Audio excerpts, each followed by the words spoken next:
बिस्मिल्लाहिर्रहमानिर्रहीम। अस्सलाम वालेकुम। कैसे हैं प्यारे व्यूवर्स? यकीनन अल्लाह पाक के फजल करम से आप सब ठीक ठाक होंगे। अल्लाह पाक सबको अपने हिफ्ज़-ओ-मान में रखे और कुशादा करे आपके दस्तरखान को, आमीन। आज हम बनाएंगे बहुत ही मज़ेदार ठंडा ठार इमली आलू बुखारे का शरबत। इसके लिए मैंने 1 पाव इमली ली है और 1 पाव लिया है आलू बुखारा। आप इसको पहले ऐसे ही अच्छे तरीके से धो लें ताकि इसके ऊपर जो मिट्टी वगैरह लगी हो, कोई डस्ट, तो वो उतर जाए। इसको हमने एक ही बर्तन में, आप चाहे तो अलग अलग भिगो सकते हैं, एक बर्तन में भी भिगो सकते हैं, बाद में भी हमने इनको इकट्ठा ही करना होता है। तो मैंने एक ही बर्तन में इनको डाल के इसके ऊपर पानी डाल दिया है। इसमें मैंने इतना पानी डाला है कि इसमें इमली आलू बुखारा जो ना अच्छे तरीके से डिप हो जाए। इसको हमने तकरीबन 5 से 6 घंटे के लिए भिगो देना है ताकि ये नरम हो जाए। ये देखें, ये 5-6 घंटे के बाद नरम होकर ना ये फूल गया और ये बिल्कुल नरम हो गया। अब हम ना इसको हाथों की मदद से अच्छे तरीके से मसल लेंगे।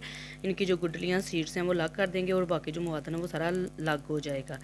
इस तरह से ये आराम से आपके हाथों की मदद से आप इसको कर लीजिएगा। आप चाहे तो इसकी ये गुठलियाँ निकाल के इसको ऐसे ग्राइंड भी कर सकते हैं ग्राइंडर में या जूसर के जग में अच्छे तरीके से, लेकिन आप ऐसे स्ट्रेनर की मदद से इसको ऐसे भी छान सकते हैं। ऊपर से आपने स्पैचुला या चमचे की मदद से इसका सारा असर जो पानी है ना इसको निकाल देना है। इसको आपने अच्छे तरीके से दबा दबा के निकालना है ताकि जो आपका इमली आलू बुखारा है ना वो वेस्ट ना हो, ज़ाया ना जाए। इसको अच्छे तरीके से ऐसे दबा दबा के निकाल लें।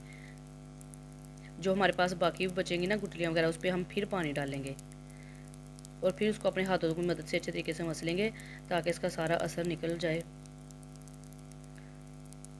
अब इसमें मैं फिर पानी डालूँगी और इसको अच्छे तरीके से चमचे की मदद से या हाथों की मदद से मसल के ना इसका सारा जो असर होगा हम निकाल लेंगे और ये हमारे पास सिर्फ इसके सीड्स वगैरह बच जाएंगे। और इसको हमने अपने कढ़ाई में डालना है और इसमें डालेंगे हम 1 किलो चीनी। आधा किलो हमारे पास वो दोनों चीज़ें थी, पाया इमली थी और पाया आलू बुखारा था, पाव पाव, और ये 1 किलो हमने इसमें चीनी डाल ली है।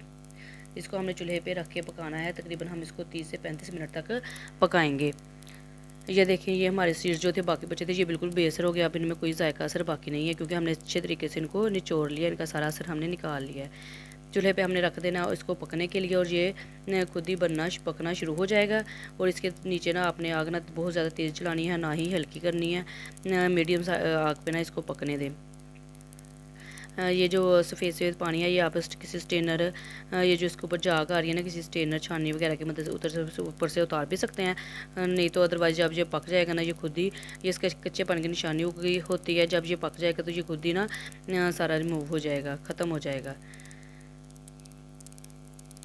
ये इमली आलू बुखारे का शरबत जब बन रहा होता है इतनी अच्छी इसकी खुशबू होती है, इतना मज़ेदार होता है। आप इसको बना के आराम से सेव कर सकते हैं। आप कोई 9 से 10 दिन इसको जब चाहें इस्तेमाल कर सकते हैं। आपने बस इसको गिलास में डालना है, ऊपर से ठंडा पानी डालें और पी लें। इसमें आपने कोई चीनी वगैरह डालने की ज़रूरत नहीं है क्योंकि चीनी हमने इसमें पहले ही ऐड कर दी है। बहुत ही फ़रोख्त बख्श है। आप इतनी गर्मी जा रही है तो गर्मी से बचने के लिए आपको चाहिए ठंडे मशरूबात का और जो मौसम के मशरूबात हैं उनका इस्तेमाल करें।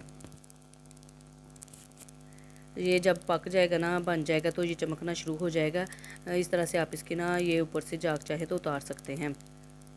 और बार हमारा बहुत ही मज़ेदार सा ना इमली आलू बुखारे का शरबत बनकर तैयार हो जाएगा इंशाल्लाह।